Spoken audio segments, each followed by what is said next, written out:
Family Guy made an episode about a giant pumpkin contest, and as someone who actually grows these monsters, let's see how much they got right and where they completely blew it. First up, Joe Swanson's massive pumpkin growing right outside his window. Yeah, that's not happening.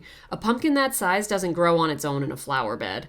My pumpkin plants take up 900 square feet. That's 30 feet by 30 feet, and one fruit can gain over 50 pounds a day.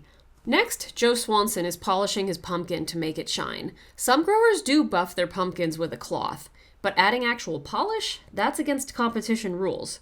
When asked how he gets his pumpkin so big, and he says, I wished for it. Believe it or not, that's actually true. We say you need 3 things to grow a giant: good seed, good soil, and good luck. And luck usually involves a lot of wishing. He also says, But I also tended to it for months. And that's no joke. Most of us spend hours every day babying our pumpkins. Then Joe Swanson rants about Patrick McCloskey. Guy's got the best soil in town. He's over there on the east side. You know what that means. I think you know we don't. Closer to the coast, more moisture. Should really be 2 contests, one for each side of town. That one hit way too close to home. In Maine, coastal growers really do have a climate advantage, in my opinion, coming from the other side of town. So yeah, that's accurate. When Peter, Quagmire, and Cleveland drop the pumpkin, their panic is spot on. That's the exact face people make when they realize they just hurt a pumpkin grower's pride and joy. But no friend would ever steal a grower's fruit. They know the consequences would be brutal.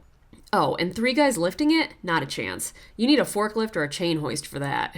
The inside goop and seeds, that's not bad. But those walls, way too thin. Real giants have walls so thick we actually use saws to cut them open. When Joe Swanson acts like he doesn't want to live anymore after losing his pumpkin, yeah, we're not that dramatic, but we're pretty close. Now enter Patrick McCloskey, the Pump King. Yes, there really are legends in this sport who dominate every year. But no, they're not nearly as pompous. And yes, a lot of us have vanity plates, and even dress like him. When McCloskey tosses pumpkin seeds at Joe Swanson, no grower would ever waste seeds like that. Those are sacred. All the pumpkins at this weigh-off are upright. We call that Cinderella style. But in real life, that's rare. Growing upright means cutting roots to give the vine more slack, and risking a split by putting all the weight on the thin blossom end. Most giant pumpkins grow naturally on their side. When McCloskey says, Last year, your pumpkin was 18 pounds, and this year, it's 307? Seems like a disproportionate step up. But what do I know?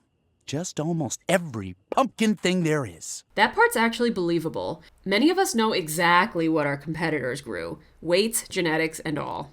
When Joe Swanson wins, they haul his pumpkin away. That's pretty accurate. Winning pumpkins usually stay on display for the rest of the fair. And finally, the twist of the show. Everyone was cheating by hiding people inside their pumpkins to make them heavier. Yeah, no. That's not a thing. A few bad apples have tried sneaking in water or sand to boost the weight, which is why any pumpkin with a crack into the cavity is automatically disqualified. So overall, Family Guy scored 12 surprisingly accurate details and 9 not so accurate ones. Not bad for a cartoon. And if you want to see what really goes into growing these beasts, follow my page. I'll show you every trick, tool, and heartbreak that comes with chasing giants.